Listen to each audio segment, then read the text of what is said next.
In this video, we're going to be talking about liposuction and hopefully give you some insights into procedure. This will help you prepare for your first consultation with one of our doctors and help you think of some questions that you might want to ask about your situation. So what is liposuction and what is it used for?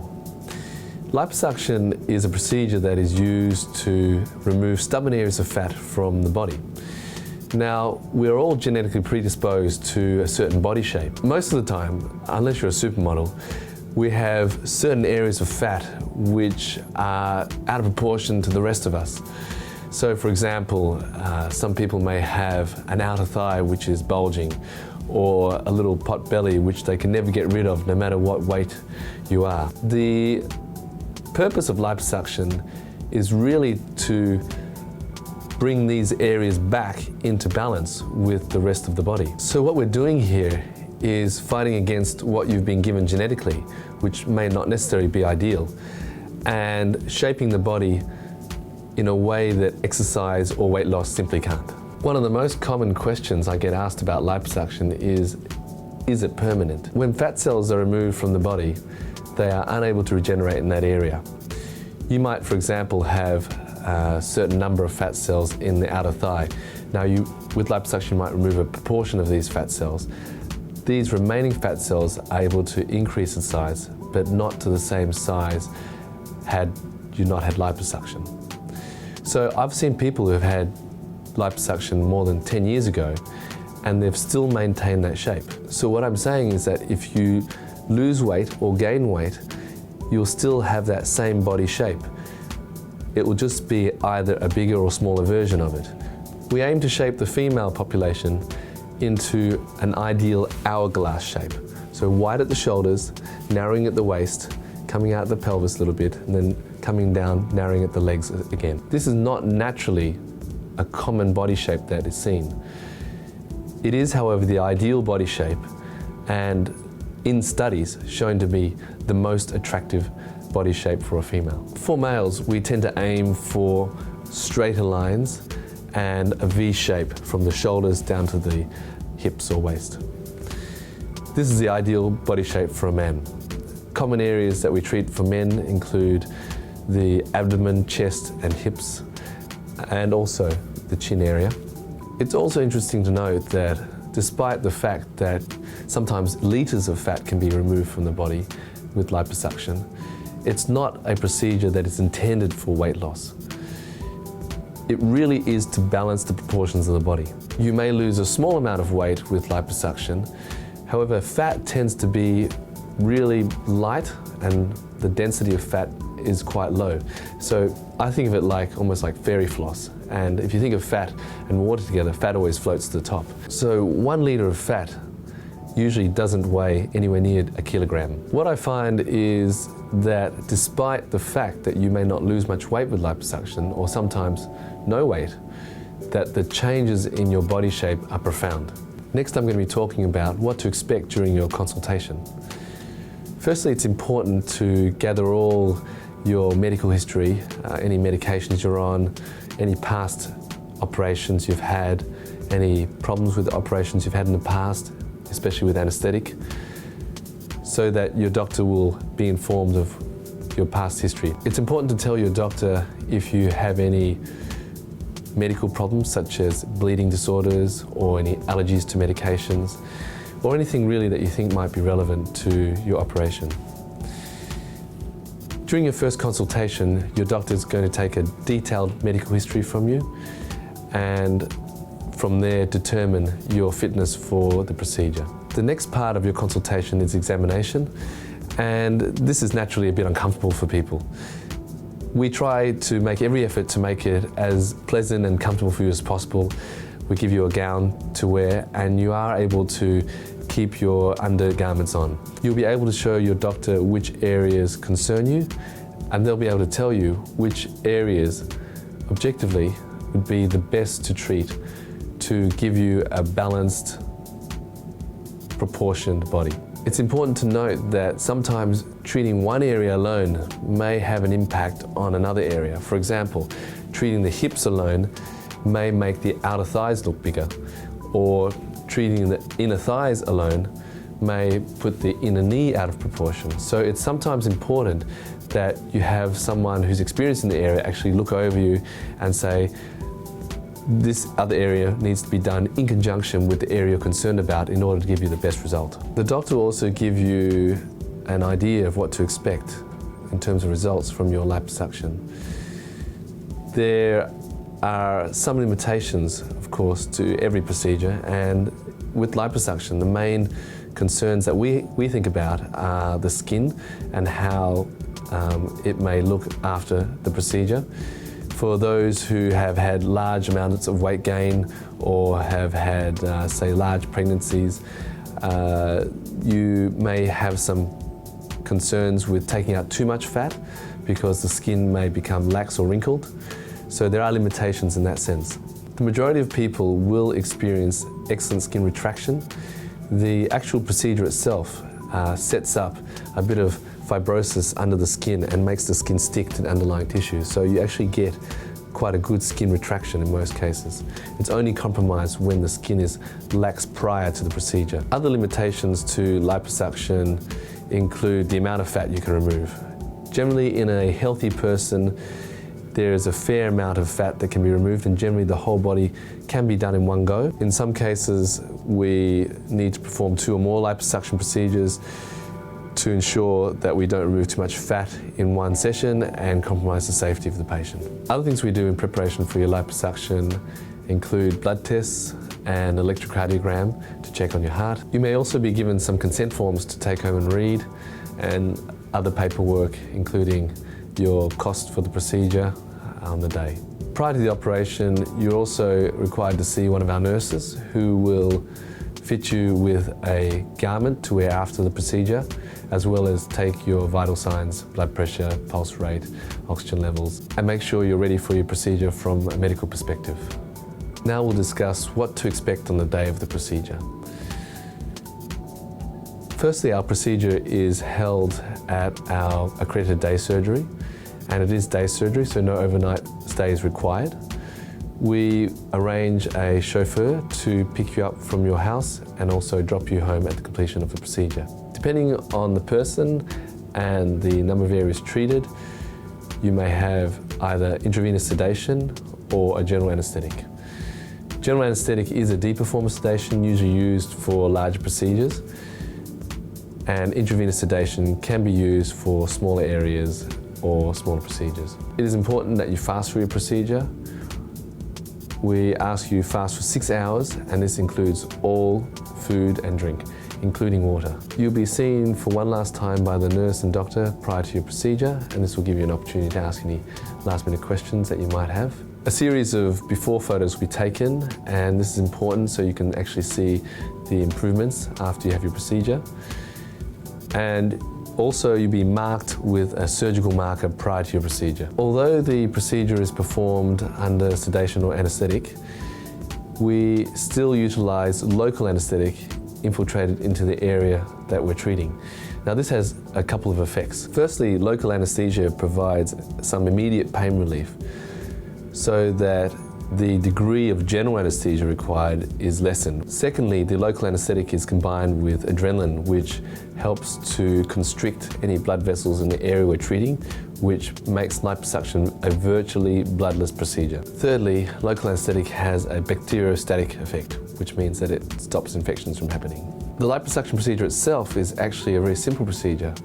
It involves using a cannula, which is a fine metal rod with an aperture at the end. Negative pressure is applied to this cannula, which suctions fat from the body. However, it really is the rasping effect of the aperture on the cannula which removes most of the fat. The negative pressure simply collects the fat. So it's like plucking grapes from a vine. The cannula is used basically to make tunnels through the fat and to remove fine tunnels of fat out of the body. Now, it's done from different points in different directions, so you get a cross-hatching effect, which gives you a very smooth effect. The incisions that we make for liposuction are actually very small, and they're smaller than my little finger. These heal up usually to a very fine line, which you can barely see, and we endeavour to put these incisions in inconspicuous places. For example, the underarms or under the arm, or even at the edge where the nipple meets the skin so you can't see the scar. During the procedure, the fat thickness and the skin thickness are constantly being assessed, as well as the skin's ability to rebound. So we eventually reach a point where the liposuction is stopped, and we've achieved a nice even result where we feel that the skin will be able to retract back and look nice and smooth. At the completion of liposuction, the entry points are sutured and a compression garment is applied. This helps to reduce swelling and bruising after the procedure, as well as reduce any pain or discomfort associated with movements after the procedure. The garments also help the skin to retract and move into their new position. We generally recommend that the garment is worn for 3 weeks, and during the first week we're very strict. We only let you take off the garment once on day 3 at your appointment and at day 7. So showering is limited for the first week. Depending on the area treated and the person, we often use a foam underneath the compression garment. Now this helps add a further level of compression, as well as massages the area to reduce any bruising that might occur. Now I'm going to talk about what to expect after the procedure. Now for most people this is the worst part and the most painful part. It is quite sore after the procedure, quite tender, and generally I say that the first 2 days are the worst 2 days. The first 2 days you really require some strong pain relief, usually Panarin Forte or some anti-inflammatory like Voltaren or Mobic. You'll feel rather stiff, moving out of a certain position, for example out of sitting from a chair or lying in bed, is going to be quite difficult, and often you'll need to do this slowly. The areas that you have had treated are going to be very tender. If anyone touches those areas, or if you actually bump into something, it'll be quite uncomfortable and painful. Usually by about 1 week you're feeling a lot better though, and you're able to resume sort of light activities like walking or going back to work. Over the next 2 to 3 weeks you'll have some residual stiffness and soreness, and the areas that you have treated might feel quite numb. The numbness can persist sometimes for some months, but this is quite normal and nothing to be alarmed about. Some people may experience some hardening of the fat in the treated areas, and this is also very normal, and this can also persist for some time. Usually most people will be able to return to their full exercise regime after about 3 weeks. In terms of post-operative appointments, we see all our patients on day 3 where any foam is removed, and we also perform a manual lymphatic drainage massage. This helps to reduce any swelling and discomfort from the area. On day 7, you also come to see us, and on this day we'll do another manual lymphatic drainage massage, as well as remove any sutures. So now for the exciting part, when you see the results. Often you can see the results immediately after liposuction. The area will feel smaller and look smaller. However, usually the skin hasn't had time to retract at this point, so the skin may appear a bit loose. After 3 days, you see an even better result usually, and you get a sneak peek of this when we remove your garments on your review appointment. After about another week, sometimes swelling kicks in and masks the result. So you still see the result, but the area might be a bit more swollen than it was on day 3. In the end, the best results are seen usually from 3 to 6 months after the procedure. This is a time where the skin has had more time to retract and tighten. The swelling has usually completely gone by this time. Any firmness or hardness that may have occurred is usually gone, and any residual fat that was in the area treated has now also gone. Finally, we'll move on to the last part of our video, which is discussing the complications associated with liposuction. Now, all surgical procedures have a particular risk and benefit. We obviously assess you for these benefits and risks prior to the procedure, so before even going into the procedure, we know that you're going to be a good candidate and a suitable candidate for the procedure. Although this reduces the rate of complications, it is still important to understand the potential risks of the procedure before going ahead with it. I like to separate the risks of the procedure into 2 categories. Firstly, cosmetic risks, where you might not be happy with the end result, and usually these are amenable to correction. And the other category of risks is the medical or surgical risks. And these are common to any procedure that you might have done, not just liposuction. Firstly, we'll talk about the cosmetic complications. Although the vast majority of our patients are extremely happy with their procedure, and it makes a huge impact on the way they feel about their body and their confidence, it is still important to understand that cosmetically sometimes it is possible to have some irregularities or unevenness with your liposuction. We always aim to perform a very smooth liposuction, and we always consider the ability of the skin to retract when we're doing the liposuction. Asymmetry can also occur from left to right, and this is correctable with a further liposuction procedure. It's also possible to have too much fat taken out or too little fat taken out. Now, both of these I consider as complications, as the patient may not be happy with the end result. In the case of too little fat being taken out, this can be easily remedied by having another procedure. In the case of over liposuctioning, which I believe is a worst case scenario than under liposuctioning, fat may need to be replaced in that area via, say, grafting from another area back into that area. Finally, sometimes fat can redistribute in areas which are not favourable to you. For example, after an abdominal liposuction, fat may redistribute into the hips, or the hips may appear proportionally larger than the abdomen. So really what's required here is pre-planning to make sure that we target all areas that are out of proportion and make sure we treat them all without missing one or two areas. Other things that may occur, and this might not be a complication for everyone, fat sometimes can redistribute to the breasts and increase breast size. Now I'm going to talk about the surgical and medical complications of liposuction. Firstly, the anesthesia. Now, although modern anesthesia is extremely safe, and usually we equate the risk of anesthesia to the risk of driving a car, there are sometimes problems with breathing or airway problems that may cause problems with anesthesia. There are also rare surgical or medical complications like infection, which can be very serious. This is a very unusual complication. Seroma, or a collection of fluid in the areas treated, is also another complication.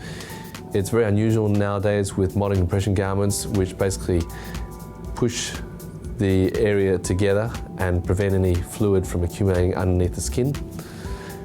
If it does occur, usually a drainage procedure needs to be performed to get rid of the fluid. Worse than expected scarring is another complication that can occur. In most cases, patients have just a fine white line where the wound is healed. But in unusual cases, in particular those who are prone to keloid scarring or the formation of excessive scar tissue, there may be a lump or a larger scar than expected, and this often requires treatment with an injection of corticosteroids into the scar to flatten it. Other complications that may occur during the procedure include toxicity to the local anaesthetic we use. This is unusual, and we are very vigilant on how much local anaesthetic is used during each case. Also, we always ask patients who are on particular medications which inhibit the breakdown of these local anaesthetics to come off them usually 2 weeks before, or reduce the dose of local anaesthetic accordingly. The amount of fat that is removed also has to be carefully considered. We have to be aware that taking out too much fat can cause a loss of circulating volume, which can lead to a feeling of being faint or collapse at worst case. And this may require hospitalization to replenish the body fluids.